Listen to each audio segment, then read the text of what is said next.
Un petit verset pour introduire ce culte et la méditation aussi de ce culte.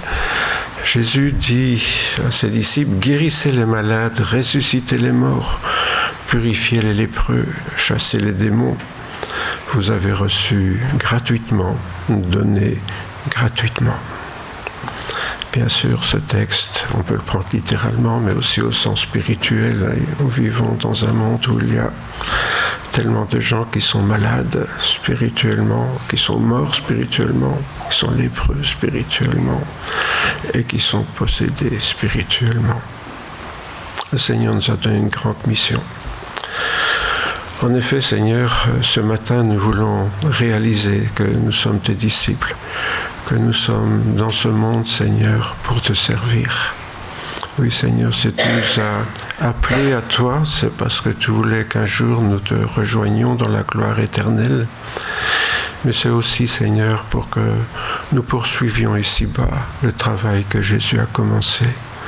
Seigneur, tu comptes sur nous et nous te demandons la grâce d'être trouvés fidèles pour poursuivre la tâche.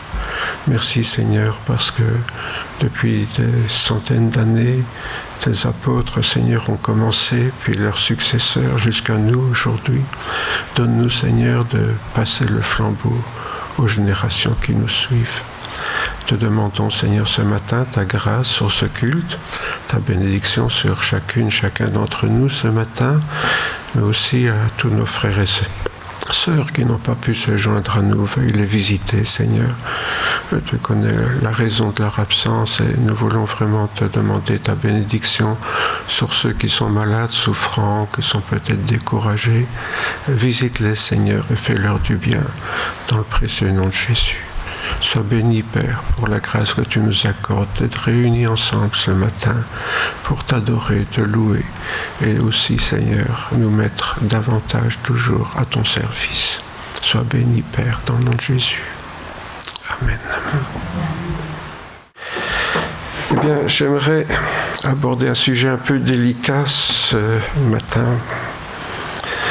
Vous savez, à un moment donné, le président Sarkozy en France avait dit « travailler pour gagner plus ». Et l'apôtre Paul nous dit « travailler pour donner plus », ce qui est évidemment tout à fait différent. Et j'aimerais réfléchir à ça. Pourquoi ? Parce que je me rends compte que souvent il y a beaucoup de frustration chez nos chrétiens, chez les chrétiens, parce qu'on prie et puis on a l'impression que le Seigneur n'entend pas. On demande des choses, puis on ne voit rien. Et souvent on se demande pourquoi. Alors que, pour moi en tout cas, la réponse est évidente, mais je me rends compte que ce n'est pas évident pour tout le monde. Parce que nous avons la Bible, on la lit, on voit plein de promesses, et puis on a l'impression que Dieu ne tient pas ses promesses. Pourquoi ? Eh bien, c'est ce que j'aimerais partager avec vous ce matin. Et ce n'est pas un sujet facile, évidemment. Alors, je vais laisser beaucoup la parole de Dieu parler à ma place. C'est mieux que ce soit le Seigneur qui vous le dise plutôt que moi. Quelques considérations concernant l'ancienne et la nouvelle alliance. Et comme je viens de le dire, je voudrais laisser parler la parole de Dieu. En fait, nous allons voir que nous sommes dans deux systèmes complètement différents. Bien sûr, on prie le même Dieu, mais l'Ancien Testament se situe dans le plan de Dieu. Je fais rapidement, on voit depuis Adam et Ève, le péché, Dieu est déçu, ça ne marche pas. Dieu dit voilà, on va tout recommencer à zéro, le déluge, Noé, et on voit dès la sortie de l'arche, ça recommence, le péché envahit le monde. Ça ne va de nouveau pas. Alors qu'est-ce que Dieu dit ? Je vais me choisir un homme pour me fonder un peuple qui m'appartienne vraiment. Il choisit Abraham. Alors, bien sûr, Abraham, Isaac, Jacob, le séjour en Égypte, Moïse, le désert. Est-ce que ça marche ? Pas du tout. Ça foire toujours souverainement. Il n'y a rien qui marche. le peuple ne songe qu'à lui-même et à ses intérêts et n'envisage pas tout de servir Dieu. S'il y a quelqu'un peut-être, c'est dommage pour la dame. Je crois qu'il y a quelqu'un qui peut prendre l'enfant en charge. Ouais. Voilà. Petit va le faire. Donc, on arrive à cette période du désert, toujours rien. Alors, qu'est-ce qu'il faut faire? Ils sont comme des enfants indisciplinés, il faut les prendre en main. Et qu'est-ce qu'on fait avec des enfants? Qu'est-ce qui se passe? Un enfant n'est pas responsable de lui-même. Il n'arrive pas à gérer sa propre vie. Nous avons eu des enfants et nous savons comment ça marche. On sait bien qu'avant un certain âge, ces enfants sont incapables de gérer leur propre vie eux-mêmes. Il faut les tenir, il faut les cadrer. Et l'Ancien Testament, c'est ça. L'Ancien Testament, c'est Dieu qui a un peuple qui est responsable, il faut le cadrer. Et ça va être l'alliance avec Moïse. Et qu'est-ce qu'il dit dans cette alliance? N'oublions pas que Dieu s'adresse à un peuple qui est encore infantile. Et si on perd ça de vue quand on lit la Bible, on n'a rien compris. Il leur dit des choses très gentilles. Il leur dit, voilà, si vous écoutez ces ordonnances, donc il vient de donner la loi à Moïse, vous savez, les 10 commandements, puis tout le reste, parce qu'il y a tout le reste. Si vous les observez, si vous les mettez en pratique, l'Éternel ton Dieu gardera envers toi l'alliance et la miséricorde qu'il a jurée à tes pères. Il t'aimera, il te bénira, il te multipliera. Il bénira le fruit de tes entrailles, le fruit de ton sol, ton blé, ton mou, ton huile, les portées de ton gros et de ton menu bétail dans le pays qu'il a juré à tes pères de te donner. Tu seras béni plus que tous les peuples. Il n'y aura chez toi ni homme, ni femme stérile, ni bête stérile parmi tes troupeaux. L'Éternel éloignera de toi toute maladie. Il ne t'enverra aucune de ces mauvaises maladies d'Égypte qui te sont connues, mais il en frappera tous ceux qui te haïssent. Quel programme! Quel programme! Alors nous autres qui sommes chrétiens, quand on lit ça, on dit, quand même, c'est Dieu, il parle à son peuple, on est le peuple de Dieu, donc on va prendre ça pour nous. Et zut, ça ne marche pas. On se rend compte qu'en étant chrétien, on est malade comme tout le monde, on a des accidents comme tout le monde, nos enfants ne sont pas toujours plus raisonnables que ceux des autres. Et on a l'impression que tout ça, ça ne marche pas. On est malade, on a des cancers, on est comme tout le monde. Alors on dit, mais Seigneur, qu'est-ce qui se passe? Où sont tes promesses? Où sont tes promesses? Quand on lit l'Ancien Testament, c'est plein de promesses comme ça. J'en ai pris une comme ça, mais en gros, c'est très simple. Si vous obéissez, je vous bénirai. C'est toute la théologie de l'Ancien Testament. C'est ce qu'on fait avec nos enfants. Si tu es sage, tu seras récompensé. Si tu n'es pas sage, tu seras sanctionné. Voilà. Aussi simple que ça. Mais ça, c'est le langage qu'on tient avec qui? Avec des personnes qui sont infantiles. Alors, quand on est enfant, être infantile, ça va. Mais quand on est adulte et qu'on est infantile, ça veut dire peut-être comme moi qu'on redevient gâteux en vieillissant. Voilà. Alors on se répète, on a un vieux pasteur qui radote. Voilà, il faut faire avec, en attendant que le Seigneur vous en envoie un jeune, ma foi. Mais plus sérieusement, nous avons ici des paroles dans l'Ancien Testament qui s'adressent à un peuple infantile. Et ça a continué. Si vous lisez l'Ancien Testament, vous lisez tous les prophètes. Qu'est-ce que c'est les prophètes? Vous avez déjà remarqué? Dieu envoie des gens pour enguirlander son peuple. Dire, mais qu'est-ce que vous êtes toujours dans l'idolâtrie, vous me tournez le dos, vous allez vers des faux dieux, vous comptez pas sur moi, vous n'avez pas confiance en moi. Or, la confiance, c'est la clé de l'amour. On ne peut pas aimer s'il n'y a pas cette confiance. En fait, donc, c'est une sorte de deal win-win qui répond assez bien finalement à la mentalité de notre époque. Parce que aujourd'hui, beaucoup de gens se disent si je fais ça ou ça, qu'est-ce que ça va me rapporter? Si je suis fidèle à Dieu, qu'est-ce que ça va me rapporter?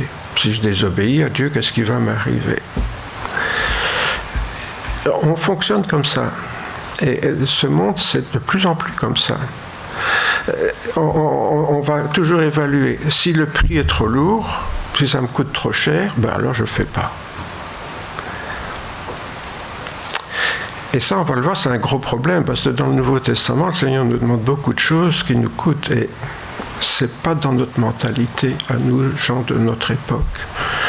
Je dis ça plus que jamais parce que moi, j'ai connu un temps où, quand ma grand-mère était vieille dans son village, là-bas en France, les autres personnes du village venaient lui couper son bois, venaient arranger son bois dans la grange, etc. On venait voir tous les jours si elle allait bien. Il y avait une sorte de solidarité. Aujourd'hui, vous le savez, c'est chacun pour soi. Le monde peut crever, du moment que moi ça va, c'est bon. Le problème, vous savez, c'est que c'est très contagieux, cette mentalité-là. Et ça se contamine même dans nos églises. Par contre, si c'est une opération gagnante, alors je fonce. Autrement dire, si on veut remplir une église, c'est ça qu'il faut dire, quoi. Venez, venez, venez, le Seigneur va vous bénir, va vous donner plein de choses, vous serez autrement que les autres, vous verrez, tout ira bien. Alors ça marche bien un certain temps, puis tout d'un coup on se rend compte, non, c'est pas comme ça que ça va. J'ai même expérimenté ça dans une rencontre pastorale. Je venais de prêcher sur ce thème, parce que c'était moi qui prêchais ce jour-là. Et puis, il y a une petite discussion, vous savez, les pasteurs doivent régler certains problèmes matériels. Et je venais de terminer ma prédication, et un pasteur qui se lève, oui, mais qu'est-ce que ça va nous rapporter de faire ça? Alors je me dis, Roger, il y a un problème là, où tu n'as pas le Saint-Esprit, ou il y en a d'autres peut-être qui ne l'ont pas, mais ça coince quelque part.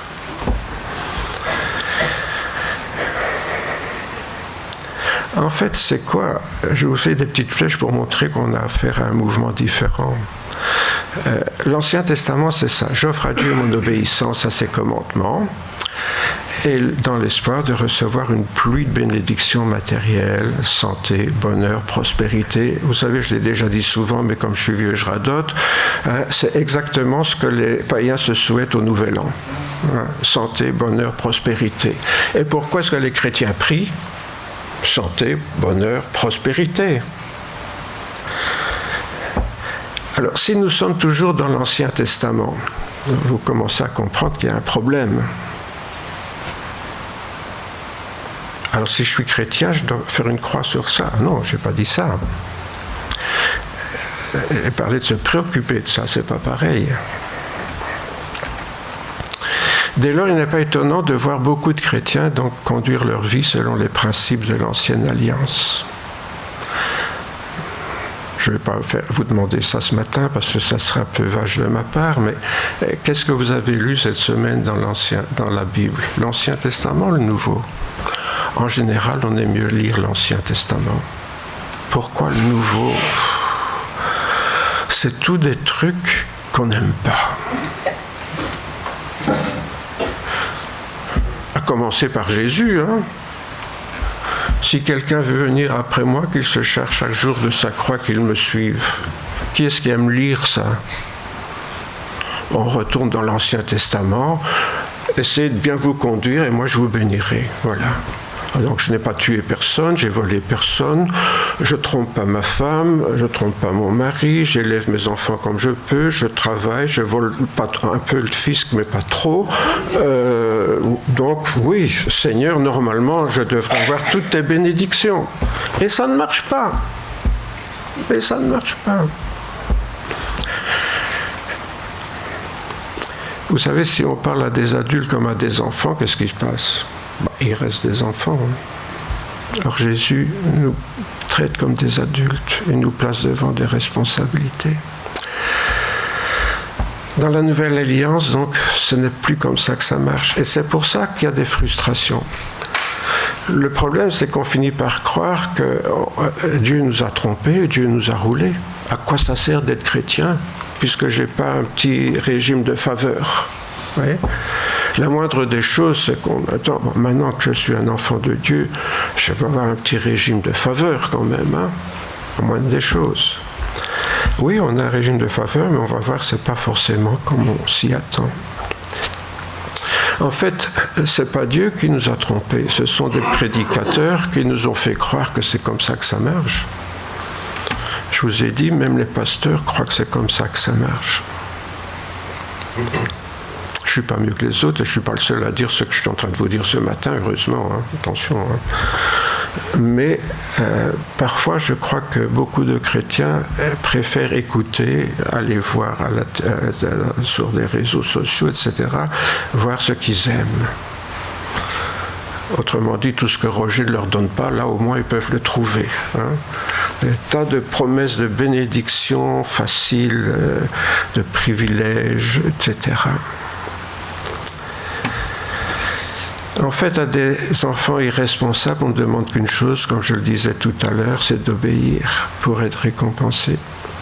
Tandis qu'à des adultes, on demande de prendre des responsabilités. Et il y a un prix à payer. Prenons nos petites familles. Les enfants, je viens d'en parler, oui, il faut les cadrer parce que sinon ils vont faire n'importe quoi, ils vont faire ce qu'ils ont envie. Et vous savez, nos enfants, comment ils sont? Maman, j'ai besoin d'une nouvelle paire de baskets ou de ceci. Et on lui répond, non, tu n'as pas besoin, les tiennes sont bonnes, c'est parce que tu en as envie, parce que tu voudrais le dernier modèle, voilà. Donc, et nous, on est comme ça. On dit au Seigneur, j'ai besoin, mais en fait, c'est nos envies que nous venons. Et nous, côté de parents, qu'est-ce qu'on fait avec nos enfants? Déjà, les mamans, combien de nuits elles n'ont pas dormi pour allaiter leur bébé? Ça demande des responsabilités d'être parents. Et puis, les parents qui vont travailler pour essayer que leurs enfants manquent de rien.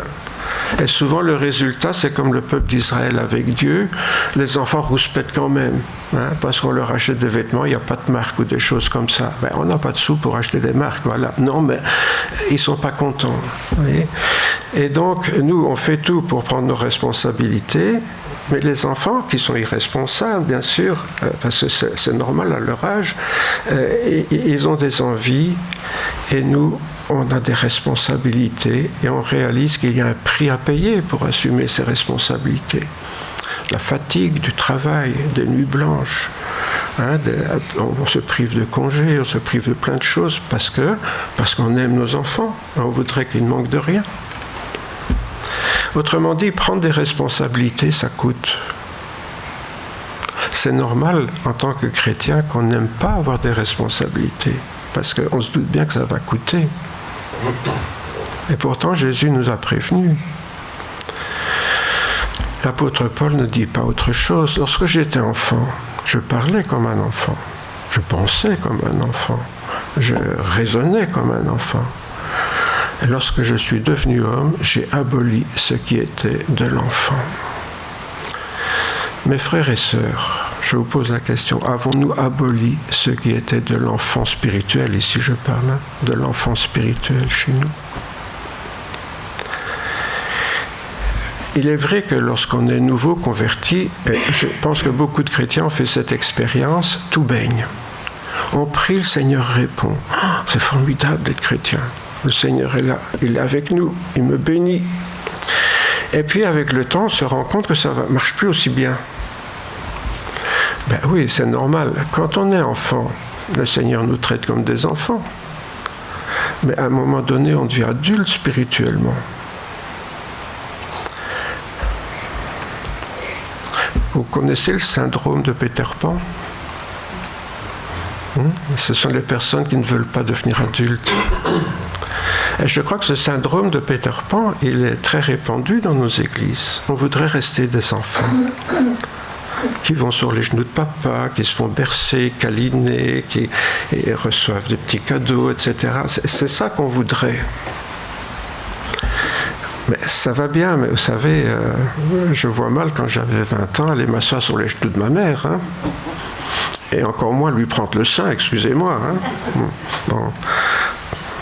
J'ai été bien nourri, je suis costaud, elle a fait tout ce qu'il fallait pour moi, mais enfin à un certain âge, il a bien fallu que je vole de mes propres ailes. Et donc, c'est un peu le problème que nous avons, nous autres chrétiens. Quand je dis nous, je me mets dans le lot, hein, on est tous pareils. Hein.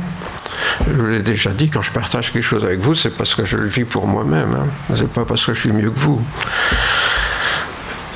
Dans l'Ancienne Alliance, donc, elle préparait la nouvelle. Tout le monde, on le sait, ça. Tout le monde le sait. Hein, les sacrifices de l'Ancienne Alliance qui annonçaient le sacrifice de Jésus et tout ça. On connaît tout ça. Hein. Mais ce qu'on accepte moins, c'est que les responsabilités vont en croissant. Vous voyez ? L'Ancienne Alliance, c'est bien, c'était l'enfance. Maintenant, avec Jésus, il attend de nous qu'on devienne adultes. N'oublions pas que le plan de Dieu, c'est qu'un jour on le rejoigne dans l'éternité, mais comme des adultes, bien sûr. Il vient un temps donc où concilier l'ancienne et la nouvelle alliance devient impossible au niveau des responsabilités spirituelles, parce qu'elles sont différentes. Dans l'ancienne alliance, il y a un règlement, on respecte le règlement, c'est bon. Il n'y a même pas besoin de réfléchir, hein, il suffit d'obéir, c'est tout.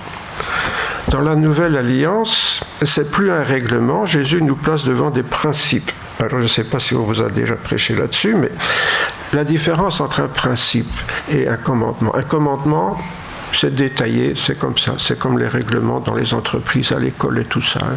Tous les cas sont prévus, le moindre problème. Et s'il y a quelque chose de nouveau qui apparaît, nouveau règlement. Hein. Voilà, c'est comme ça que ça marche.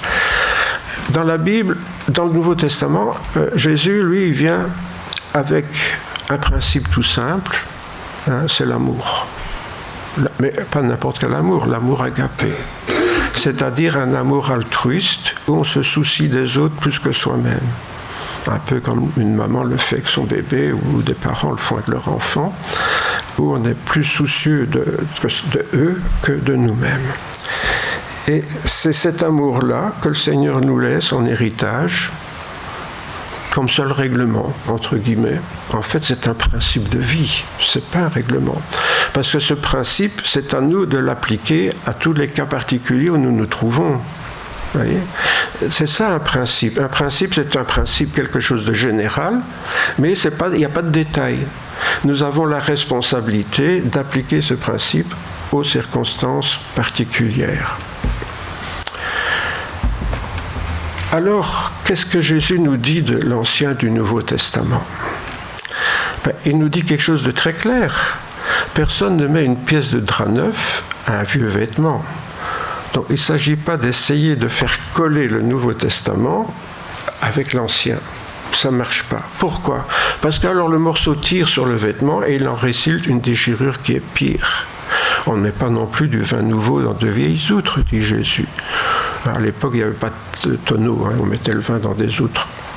Autrement, les outres se rompent, le vin se répand et les outres sont perdues. On met le vin nouveau dans des outres neuves et l'ensemble se conserve. Voilà donc ce que Jésus nous dit. Attention, je viens avec quelque chose de nouveau. Et nous le savons. Qu'est-ce qu'on lit à chaque fois qu'on célèbre la Sainte Seine ? Voici la nouvelle alliance en mon sang. La nouvelle. Alors beaucoup de chrétiens oublient ce que ça veut dire nouveau. Ils sont toujours dans l'ancienne, mais tous les dimanches, ils font la nouvelle alliance. Vous voyez où ça coince ? Il y a manifestement un problème là. Maintenant, Christ a obtenu un ministère d'autant supérieur qu'il est médiateur d'une alliance meilleure, fondée sur de meilleures promesses.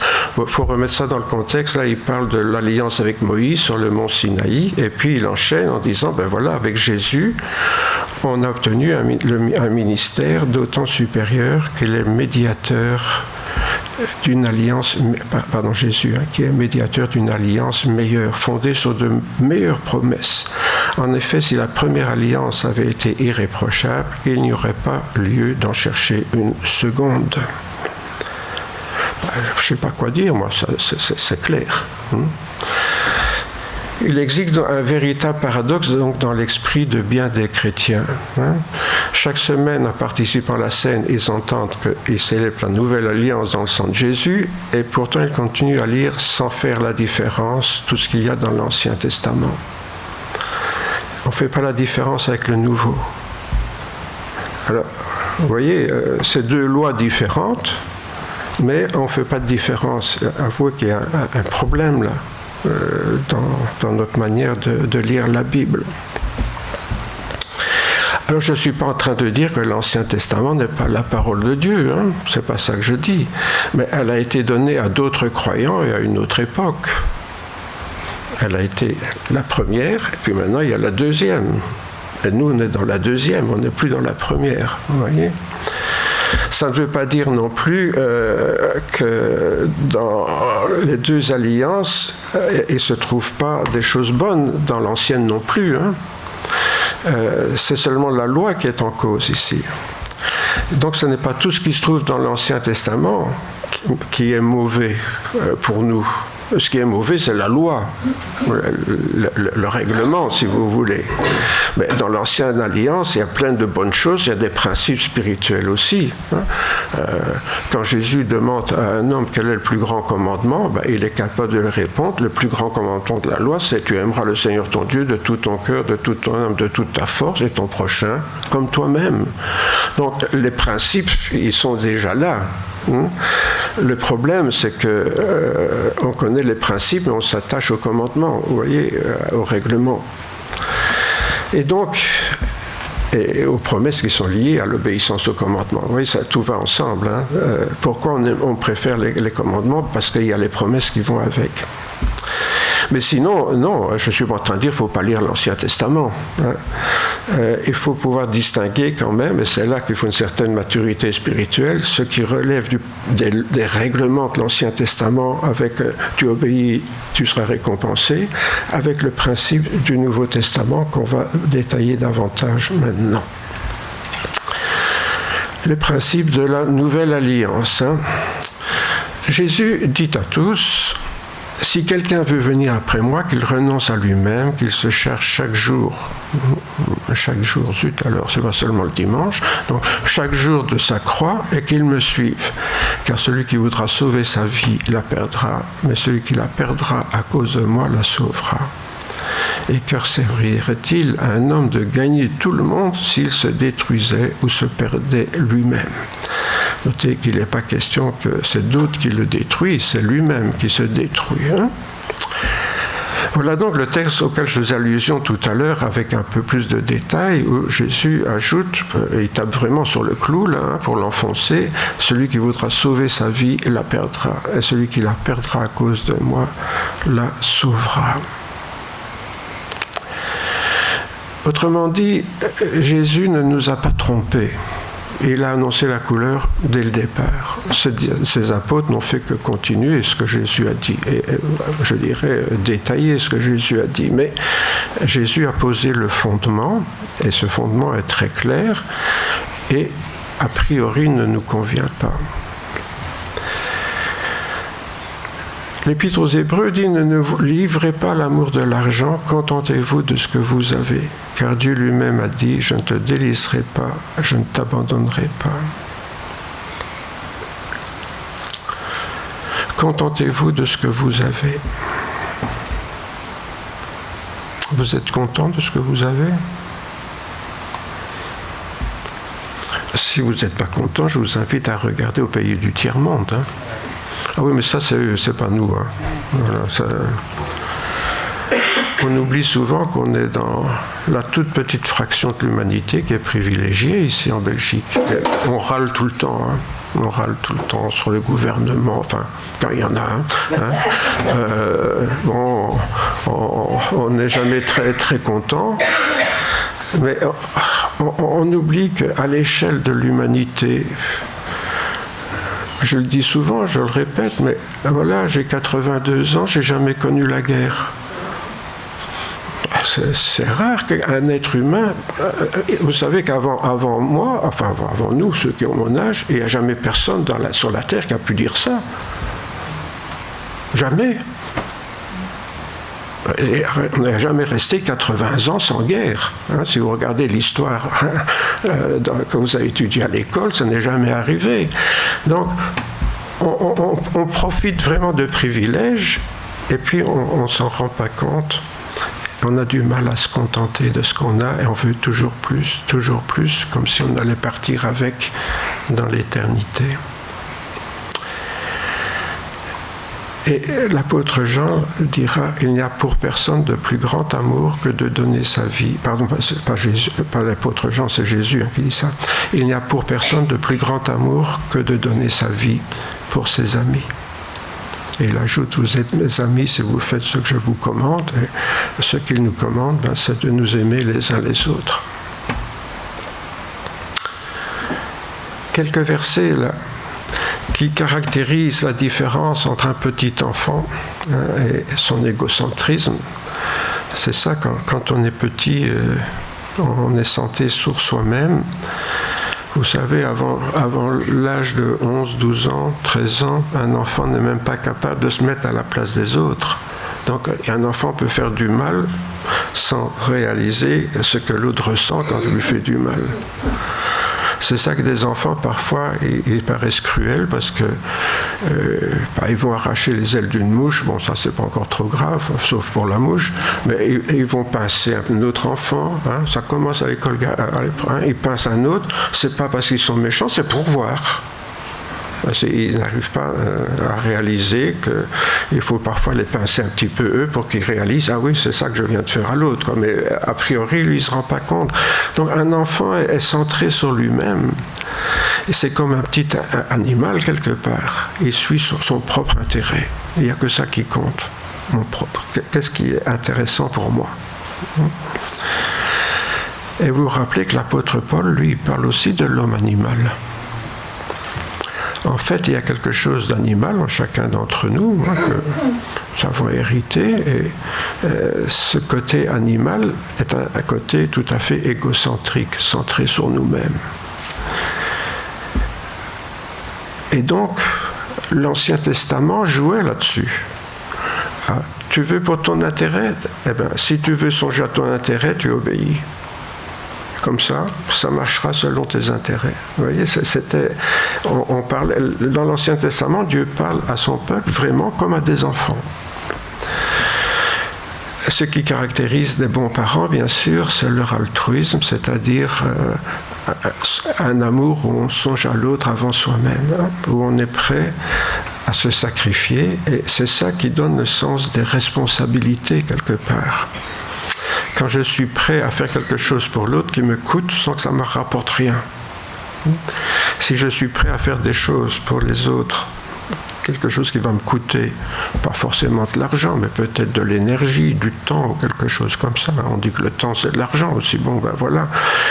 Si je suis capable de faire quelque chose pour les autres comme ça, ça veut dire que je commence à être un être responsable, parce que je suis capable d'aimer l'autre plus que moi-même, puisque je fais quelque chose qui me coûte, mais qui ne me rapporte rien, sauf pour l'autre, qui aura un certain bénéfice de mon action.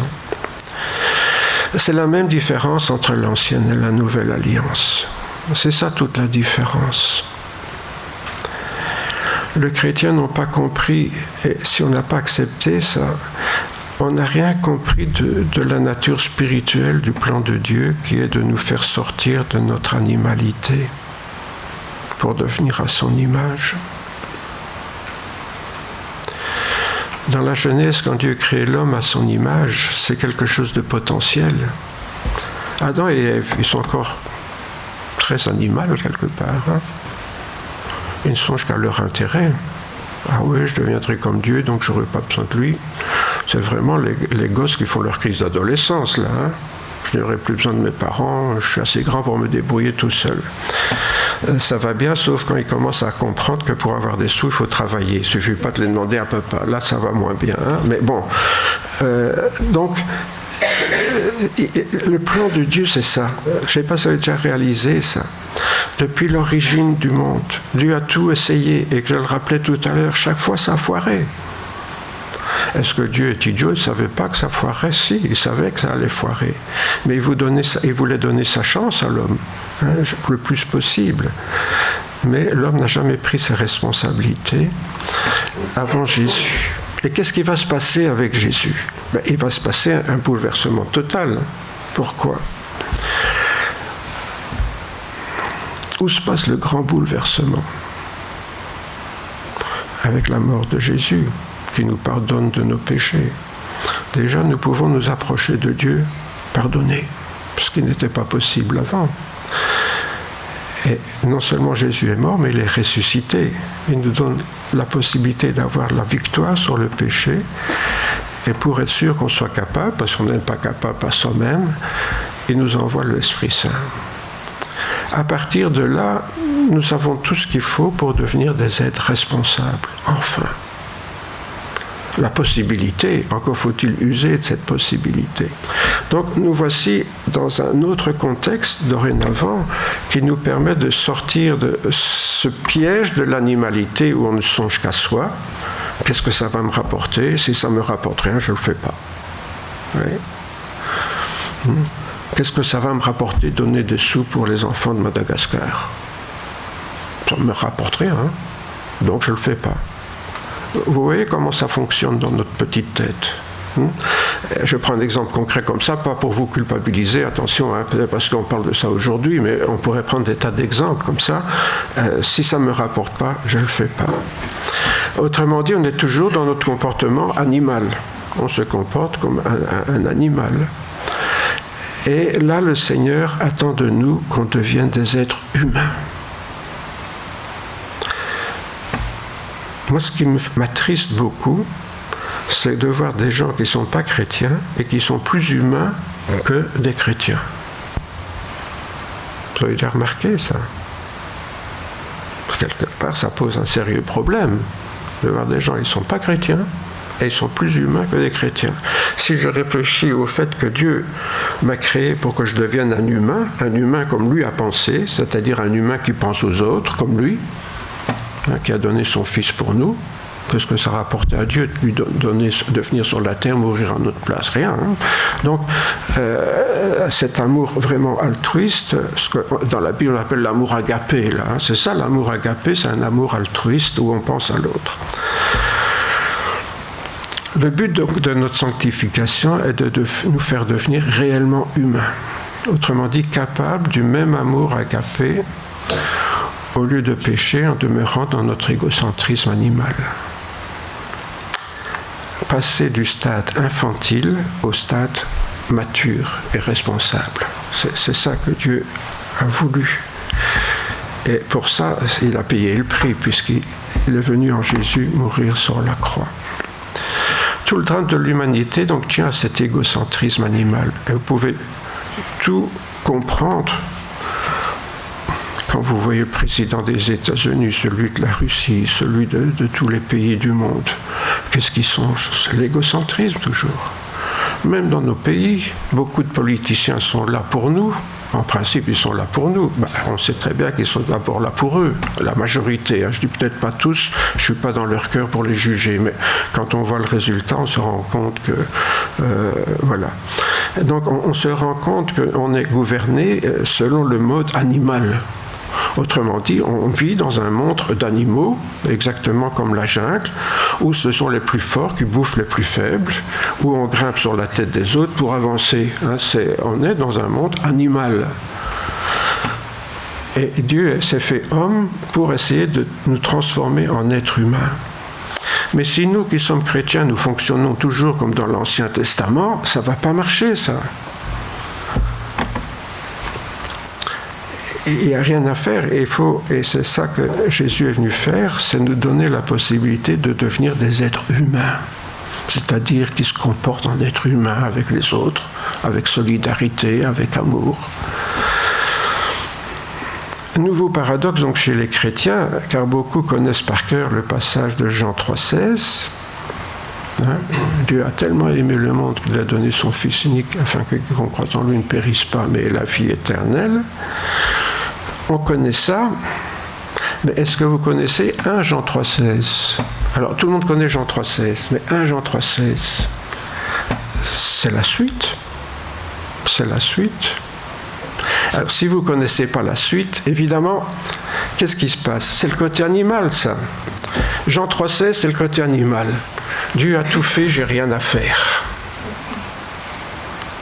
Et c'est ce qu'on nous dit, le salut est gratuit, ce qui est vrai d'ailleurs. Hein. Le salut est gratuit, Jésus a tout fait sur la croix, il est mort à notre place. Mais vivre en chrétien, c'est autre chose. Être sauvé, c'est une chose, mais vivre comme des hommes et des femmes qui sont chrétiens, c'est autre chose. Alors, pour votre mémoire, je vous rappelle Jean 3,16, ça vous le connaissez. Hein, sauf parfois la suite, hein, en effet, il n'a pas envoyé son Fils dans le monde pour qu'il juge le monde, mais pour que le monde soit sauvé par lui. Donc ça confirme, Dieu a tout fait de ce côté-là pour nous. Et maintenant que Dieu a pris ses responsabilités, je dirais, c'est peut-être à moi de prendre les miennes. Hein. Et 1 Jean 3,16 nous dit ceci, « Nous avons connu l'amour en ce qu'il a donné sa vie pour nous. » Ah, d'accord. « Nous aussi, nous devons donner notre vie pour les frères. » Zut, alors, ça, c'était pas prévu au programme. Hein. Ah, vous aviez prévu ça? Ça, c'est le coup bas. Hein. Ah, zut, alors. Si quelqu'un possède les biens du monde et que voyant son frère dans le besoin lui ferme ses entrailles, comment l'amour de Dieu demeure-t-il en lui? Ah, c'est même pas spirituel, c'est faire des bonnes œuvres comme ça. Ah, moi je croyais que c'était pour les, vous savez, les chrétiens qui sont pas spirituels, comme l'Église nationale par exemple. Vous savez, l'Église nationale, eux, ils font des bonnes œuvres, hein, ils ont des œuvres comme ça, parce qu'ils sont pas spirituels. Mais nous, on est spirituels, on prie pour le salut des gens. Voilà. Ils peuvent crever de faim. Le principal, c'est qu'ils aillent au ciel. Vous voyez, nous, comme on est spirituel quand même, hein, on est tellement spirituel qu'on n'est plus humain. Et ça, c'est le problème des chrétiens évangéliques, mes frères et sœurs. À force de vouloir être spirituel, on n'est plus humain. On veut suivre la parole de Dieu. Voilà. C'est normal que... on ait réduit les Noirs en esclavage. C'est normal, c'est la Bible. Hein. Vous avez bien vu la malédiction de Cam après Noé. Donc c'est normal, c'est là-dessus que les bons chrétiens protestants ont réduit nos frères noirs en esclavage en disant c'est normal, ils ont la malédiction de Cam, ils doivent être l'esclave des autres, donc nous on les rend en esclavage, on obéit à la Bible. C'est ça être un bon chrétien. Vous voyez? C'est vrai que avoir des esclaves, ça me rapportait beaucoup de sous. Hein? Ouais. On devient inhumain à force de vouloir être plus catholique que le pape, si vous me pardonnez l'expression. Et je pense qu'il y a beaucoup de gens qui voudraient être plus spirituels que Jésus ou que les apôtres. Donc, si quelqu'un possède les biens de ce monde que voyant son frère dans le besoin lui ferme ses entrailles, comment l'amour de Dieu demeure-t-il en lui? Petits enfants, n'aimons pas en parole, avec la langue, mais en action et avec vérité. Que penserait-on de parents qui disent « Ah, mais moi j'aime mes enfants hein, qui ne s'en occupent pas, qui les laissent dans le besoin ». Ça existe malheureusement. Hein. On est obligé de leur retirer leurs enfants et de les placer dans un centre. Parce qu'ils disent, tous ces parents-là, quand vous leur parlez, ils vont proclamer « Non, moi j'aime mes enfants, hein. Il ne faut pas me les retirer, hein. C'est mes enfants, c'est à moi. C'est mes jouets, c'est mon petit ours en peluche, ou je ne sais pas, moi c'est mon petit chien, mon caniche, je ne sais pas. Bien que les caniches, c'est mieux que les enfants, parce que c'est moins embêtant, mais quand même, voilà. Donc, il y a une contradiction en dire j'aime, et puis de ne pas agir en conséquence, nous dit ici l'apôtre Jean, l'apôtre de l'amour, qui avait très bien compris le message de Jésus. Qu'est-ce qui se passe maintenant? Revenons à nos petites flèches là. Je m'ouvre aux bénédictions de Dieu, aux dons spirituels que Dieu me donne. Et pourquoi est-ce que Dieu me donne des dons spirituels et des bénédictions? Pour me faire plaisir, oui, parce qu'il m'aime, c'est sûr. Mais beaucoup de choses qu'il nous donne, c'est pour servir ceux qui sont dans le besoin. C'est des outils que Dieu me donne, les moyens d'aider les autres. Vous voyez la différence avec l'Ancien Testament? On n'est plus du tout dans la logique « j'obéis à Dieu et lui me bénit ». Il me bénit de toute façon, je suis son enfant. Mais ce qu'il me donne, c'est pour répandre son amour. Autrement dit, Dieu me donne son amour pour que je puisse répandre son amour autour de moi, concrètement, pas en parole, concrètement. Autrement dit, nous devenons des sortes d'intermédiaires de l'amour de Dieu pour le monde, comme je disais dans ma prière d'introduction, où Dieu nous a choisis pour continuer son travail ici-bas. Et c'est ça la responsabilité que Dieu me donne quand je deviens chrétien. Si je suis chrétien, bien sûr, c'est parce que Dieu a voulu m'adopter dans son amour, mais c'est aussi pour que je répande cet amour autour de moi, donc pour que je continue ce qu'il avait commencé. Or, quand on voit Jésus, il a donné à manger à ceux qui avaient faim, il a guéri ceux qui étaient malades, etc. Vous savez, nos préoccupations réelles, elles se retrouvent dans nos prières. Pourquoi pries-tu mon frère? Pourquoi pries-tu ma sœur? À son jeune disciple Timothée, Paul disait en effet, c'est une grande source de gain que la piété avec le contentement. Il revient encore avec ça, enfin. Nous n'avons rien apporté dans le monde, il est évident que nous n'en pouvons rien emporter. Si donc nous avons la nourriture, le vêtement, cela nous suffira. Est-ce que vous vous contentez de ça? Nécessaire. Bien sûr, ici en Belgique, il faut un peu de chauffage, un toit sur la tête. On n'est pas en Palestine. Bon. Mais ceux qui veulent s'enrichir tombent dans la tentation, dans le piège, dans beaucoup de désirs insensés, pernicieux, qui plongent les hommes dans la ruine et la perdition. Qu'est-ce que nous enseignons à nos enfants? Travaille bien à l'école, comme ça plus tard tu auras un bon métier, tu gagneras beaucoup d'argent. Les chrétiens, c'est ce qu'ils disent aussi à leurs enfants. Mais pourtant, moi je vois le contraire ici. L'amour de l'argent est une racine de tous les maux. Et quelques-uns, en étant possédés, se sont égarés loin de la foi et se sont jetés eux-mêmes dans bien des tourments. Pour toi, homme de Dieu, fuis ces choses et recherche la justice, la piété, la foi, la charité, la patience, la douceur. Voilà donc en quoi consistent nos sujets de prière. Il a commencé en disant c'est une grande source de gain que la piété avec le contentement. Et puis il termine ce petit passage en disant oublie un peu tout ce qui est matériel et concentre-toi sur le spirituel. C'est ça qu'il nous dit. Jésus disait ça autrement, cherchez premièrement le royaume de Dieu et sa justice et le reste vous sera donné par-dessus. Mais c'est ça, chercher le royaume de Dieu et sa justice. C'est quoi la justice? C'est que ceux qui sont dans le besoin aient de quoi survivre, entre autres, que ceux qui sont malheureux puissent être consolés, que ceux qui sont dans la misère puissent être soulagés. C'est ça la justice.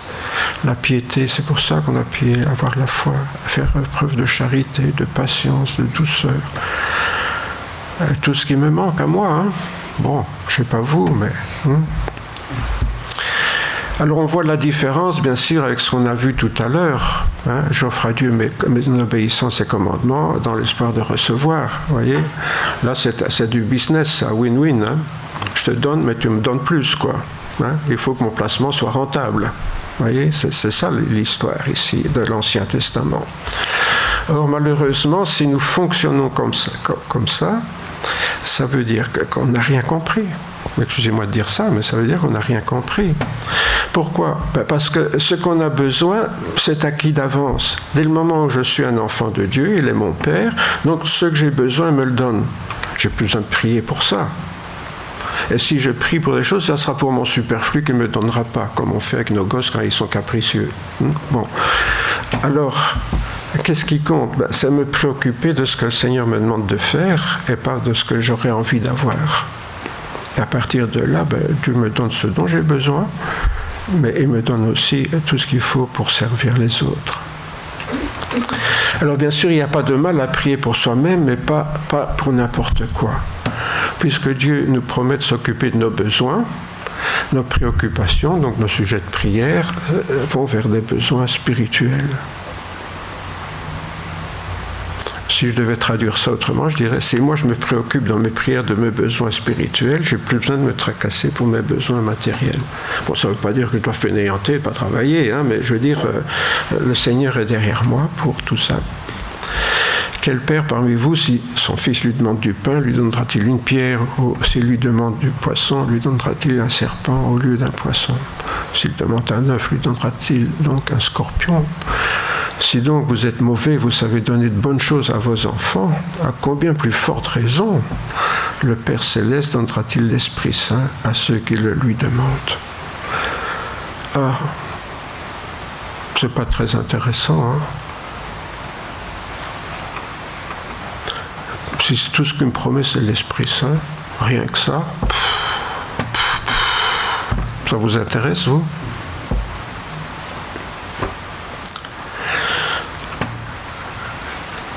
Vous voyez où ça coince? Nous oublions souvent que le rôle de l'Esprit Saint, c'est de faire de nous donc des témoins de l'amour du Christ dans le monde, en nous permettant de servir les autres. Pourquoi je suis là? Pour moi? Non, pour les autres. Jésus, il est venu sur la terre pour lui? Non, pour nous.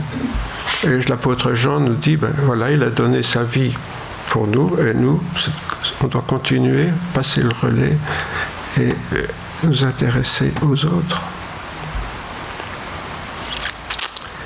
Et le pire, c'est que ça marche. Pourquoi? Quand vous avez l'occasion de faire du bien à quelqu'un, comment vous vous sentez après? Dépressif? Vous allez voir un psy pour vous retaper? Sincèrement, comment vous vous sentez quand vous avez fait du bien à quelqu'un comme ça? On n'est jamais si bien. On n'est jamais si bien. Au lieu de se regarder le nombril. L'apôtre Paul dira « Je n'ai désiré ni l'argent, ni l'or, ni les vêtements de personne. Vous savez vous-même que ces mains ont pourvu à mes besoins et à ceux de mes compagnons.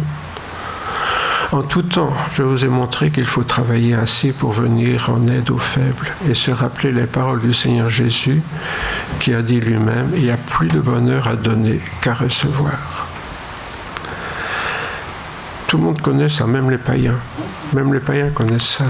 Mais qui le vit? C'est ça le problème. Qui le vit? L'apôtre Paul lui-même, en tant que serviteur de Dieu, n'a jamais voulu dépendre des autres pour être soutenu dans son ministère, mais il a au contraire travaillé pour aider les autres. Et c'est un exemple. Pourtant, on pourrait dire, ah ben oui, lui, il était dans le ministère à plein temps. Ben oui, mais c'était pas un travail pour lui, un métier pour lui. Lui, il était fabricant de tentes. Et quand il dit qu'il a travaillé de ses mains, c'est parce qu'on sait qu'avec Aquila et Priscille, ils ont ensemble fait des tentes parce que c'était leur métier. En lavant les pieds de ses disciples, donc Jésus nous a donné un exemple et il nous demande de faire la même chose si on veut être ses disciples. L'apôtre Paul dira, il y a divers charismes, mais le même esprit. Je parle ici, je viens de parler de ce que Dieu nous donne. De ce que Dieu nous donne. Qu'est-ce qu'il nous donne? Il y a divers charismes, mais le même esprit, divers ministères, mais le Seigneur, divers modes d'action, mais le même Dieu qui met tout en œuvre en nous, et la manifestation de l'esprit est donnée à chacun en vue de quoi? Du bien commun. Voilà. Tout ce que Dieu nous donne, c'est pour nous mettre au travail pour les autres. Vous voyez, comme dès le moment où on comprend bien ces choses-là, on se rend compte qu'il y a une logique parfaite dans tout ça. Et si on entre dans le plan de Dieu, on comprend ce qui se passe depuis l'origine de l'humanité jusqu'à nous et jusqu'à ce qui nous attend, bien sûr, j'espère, dans un proche avenir. On l'attend tous avec impatience, le retour du Seigneur. Certes, demander à Dieu de bénir ceux qui sont dans le besoin, c'est une bonne chose, hein, mais pas toujours. Parce que là aussi, l'adversaire est subtil.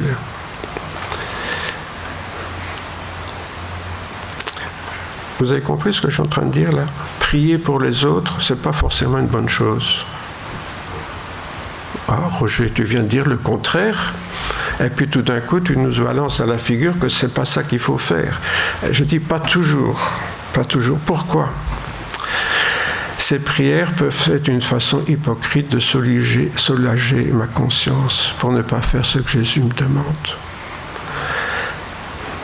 Nous autres chrétiens, on est des spécialistes du ping-pong. C'est un sport national en Belgique. Vous savez, nos grands sportifs, c'est des Belges, hein, les champions du monde de ping-pong. Eh bien, les chrétiens belges sont peut-être les champions du monde de ping-pong. Seigneur nous envoie quelque chose, fais ça pour l'autre. Et nous, on lui renvoie, Seigneur, bénis cette personne-là. Et le Seigneur nous répond, mais je t'ai demandé à toi de faire ça. Et nous, on lui répond, mais Seigneur, je compte sur toi pour toi, j'ai la foi. Vous voyez, et on joue au ping-pong comme ça avec le Seigneur. Mais à ce petit jeu-là, ça peut durer longtemps. Hein. Est-ce que vous avez déjà songé qu'une réunion de prière, ça peut être une réunion d'hypocrites? Oui, je sais bien, je suis un embêtant, mais bon. Mais c'est ça, hein. Si je demande à Dieu ce que lui me demande de faire, ça va pas, quoi.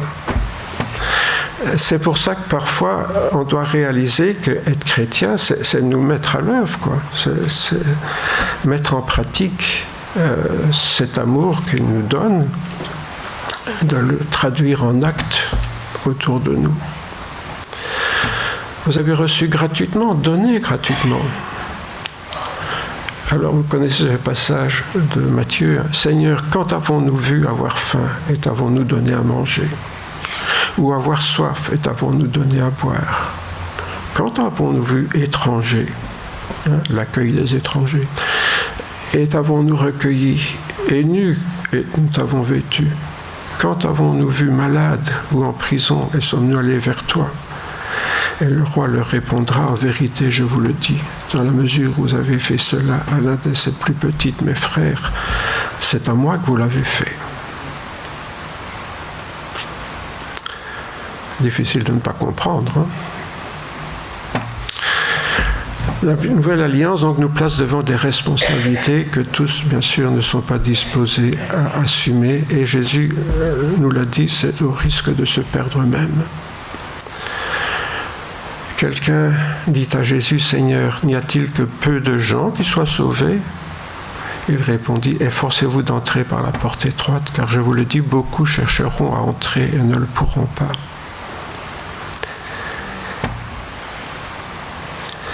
Être chrétien, c'est facile, mais parce que Jésus a tout fait pour ça. Mais vivre en chrétien, c'est autre chose.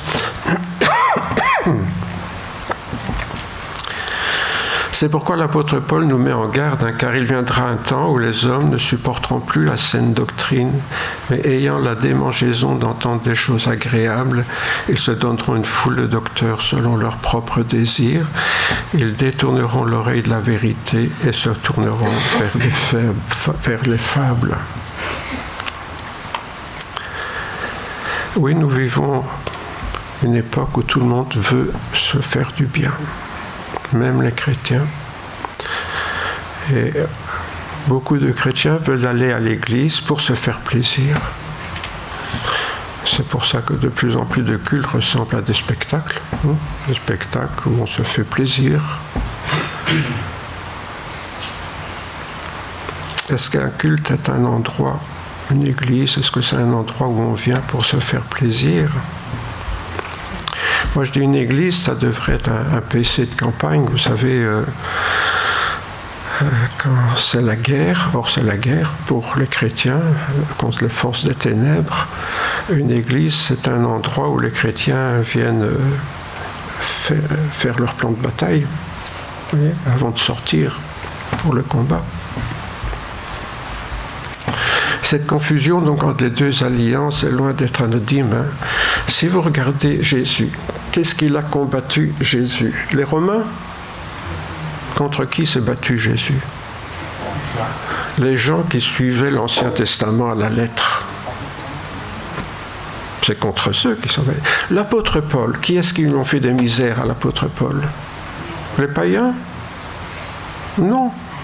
Encore des juifs qui le poursuivaient et qui voulaient que les chrétiens se mettent sous l'Ancien Testament. Et il s'est même enguirlandé, et je suis poli, avec Pierre, parce que Pierre avait un peu fait le faucheton, là.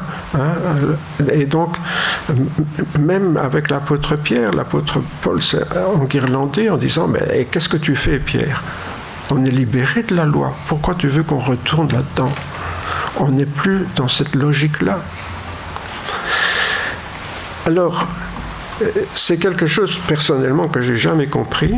C'est impossible de lire le Nouveau Testament sans voir Jésus et les apôtres qui se battent contre les chrétiens qui voudraient restaurer l'Ancien Testament. Et que font les chrétiens évangéliques? Ils se nourrissent de l'Ancien Testament. Et puis ils sont frustrés, bien sûr. Parce que, comme je le disais en introduction, ça ne marche pas. On n'est plus dans cette logique-là. On n'est plus dans la logique, Seigneur, je suis un bon petit chrétien, donc tu vas me bénir. Ça ne marche plus, ça. Le Seigneur nous donne des choses pour aller travailler. Ah bon, mais alors, à quoi c'est pas tellement chouette d'être chrétien, alors. Ô Galates insensés, qui vous a fasciné, vous aux yeux de qui a été dépeint Jésus-Christ crucifié? Vous savez que Jésus-Christ est mort pour vous, pour vos péchés. Voici seulement ce que je veux apprendre de vous. Est-ce en pratiquant la loi que vous avez reçu l'Esprit ou en écoutant avec foi? Est-ce que l'Esprit Saint nous a été donné parce qu'on écoutait la loi de Moïse, donc, hein? Êtes-vous stupide à ce point? Après avoir commencé par l'esprit, allez-vous maintenant finir par la chair? Avez-vous fait tant d'expériences en vain, ou encore, si c'est en vain? Celui qui vous accorde l'esprit et qui opère des miracles parmi vous, le fait-il donc parce que vous pratiquez la loi? Jésus va-t-il nous bénir parce que nous pratiquons la loi, on obéit bien au commandement? Ou parce que vous écoutez avec foi? Ainsi Abraham crut à Dieu, cela lui fut compté comme justice. Comprenez-le donc, ce sont les croyants qui sont fils d'Abraham. Ce sont les croyants qui sont fils d'Abraham. En tant que chrétiens, nous sommes dans la logique d'Abraham. L'alliance. Alors ne nous trompons pas, l'alliance en Jésus-Christ, elle est l'héritière spirituelle de l'alliance que Dieu avait faite avec Abraham, et pas de l'alliance que Dieu a faite avec Moïse, qui était que l'ombre de ce qui devait venir. Je vous mets quand même en parenthèse le verset que personne ne vous juge à propos de ce que vous mangez, buvez, ou à propos des fêtes, des nouvelles lunes, des sabbats. Tout cela n'est que l'ombre des choses à venir, mais la réalité est celle du Christ. Mes frères et sœurs, si nous sommes chrétiens, c'est pour devenir des hommes et des femmes matures, pas pour rester des enfants. Et le Seigneur nous donne tout. Et il y a cette promesse qu'on peut réaliser, c'est que c'est comme ça que nous allons nous épanouir. Parce que qu'est-ce qui manque au monde? C'est ça, c'est la joie. La joie. On vit dans un monde qui est triste. On vit dans un monde occidental qui est prospère, bien sûr. Il y a des lacunes. Il y a tous les gens qui sont à la rue et des choses qui foirent. Mais en gros, le système est quand même un système privilégié. Et malgré tout, les gens sont tristes. Et les chrétiens sont tristes. Les chrétiens sont tristes. Où est la joie de donner? Mais on ne peut donner que ce qu'on a reçu. Dieu l'avait bien compris. C'est pour ça qu'il nous a donné son Esprit Saint. Et les dons qui vont avec, les charismes. Mais les charismes, ça nous est donné pour servir les autres. C'est pas pour notre plaisir, pas pour faire les intéressants. C'est pour bénir.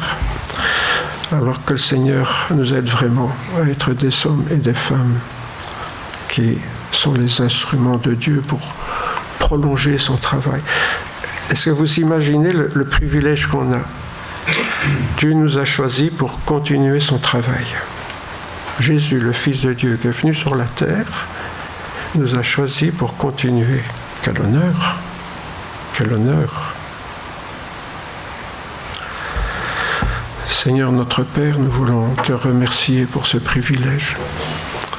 Seigneur, qui sommes-nous pour que tu nous aies choisis, nous qui ne sommes pas grand-chose, qui n'avons pas forcément fait de grandes études, qui ne sommes pas riches, qui ne sommes pas puissants. Et pourtant, Seigneur, tu comptes sur nous pour continuer ton travail dans ce monde, pouvoir donner un peu de joie, de bonheur à ceux qui en manquent, avec le peu de choses que nous avons. Mais Seigneur, au travers de cela, tu voudras vraiment nous donner la joie de donner, le bonheur de pouvoir donner, de faire du bien. Dans un monde où tout le monde est égocentrique et triste, nous voulons être de ces hommes et de ces femmes, Seigneur, qui font du bien autour d'eux, qui apportent un rayon de soleil dans la nuit. Oui, Seigneur, ce rayon de soleil, c'est toi, mais c'est aussi le bien que nous pouvons faire avec ta grâce, comme toi tu faisais, Seigneur. Tout le monde courait après toi parce que tu faisais du bien. Seigneur, que nous aussi, nous puissions attirer le monde par le bien que nous faisons, pas seulement par des paroles qui sont souvent vaines, que personne n'entend, mais par des gestes et des actes que les gens reçoivent avec reconnaissance et avec joie. Seigneur, fais de nous des instruments de joie et de paix dans ce monde. C'est la grâce que nous te demandons ce matin en Jésus, ton Fils bien-aimé. Amen.